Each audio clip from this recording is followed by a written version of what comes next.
Hey guys, and welcome back to the channel Tech It Simple. In this tutorial, we're going to look at how to write a bio on Bumble. I'm simply going to open up the Bumble application right here. Let's click on it.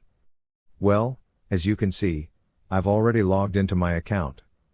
In case you have not, do log in right now. From here, let's simply go to Profile. Here's my profile. Now, what I want to do to add a bio is simply go to my profile settings. Here's my profile picture. Simply click on it. Then this will open up. Let's simply click on Edit Profile. Once you're on the profile settings, simply scroll down. Let's keep on scrolling down and you'll see something like bio right here. Just below it, there's a text box where you can write a bio. Simply type whatever you wish. And once everything's okay, simply hit on the Save button at the top right. And guys, there you go. That's how you add a bio on Bumble. It's as easy as that. Hope you guys found this video informative.